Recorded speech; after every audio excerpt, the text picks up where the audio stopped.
Weight cutting in boxing has hit the news recently with the inclusion of a rehydration clause in the contract for the Conor Benn-Chris Eubank clash. The fight will be contested at £160, with Eubank having to weigh in on Saturday morning within £10 of the contracted limit.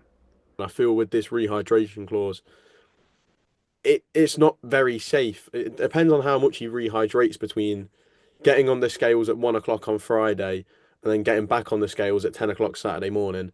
Um, and it depends whether he even decides to hold down the weight. There is a penalty in place where if he decides to come in over, I think every pound is like a portion of his purse gone.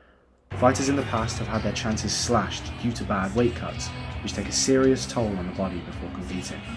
And the way they just say it is you're near enough to just kill yourself trying to make that weight. Um, just based on how much it's not just obviously getting rid of the carbohydrates as well, but it gets to the point where you're not drinking water because water's going to add on to your weight and you're cutting out every bit of weight possible to the point where you are literally just got nothing in you. And you can see it when they walk on the scales. It's not a good sight, and that's why more needs to be done with this weight issue. Former featherweight champion Lee Wood has even had to go as far as to vacate his world titles due to not being able to make contracted weight, with him most recently barely making it to fight night in his final defence against Josh Warrington.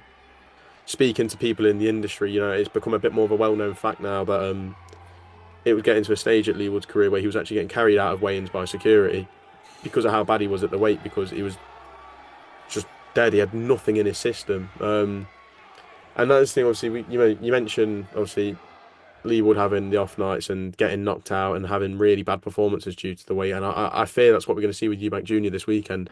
With the rehydration clause being labelled dangerous by many, it will be up to Eubank on Saturday to show whether he can still perform at his best.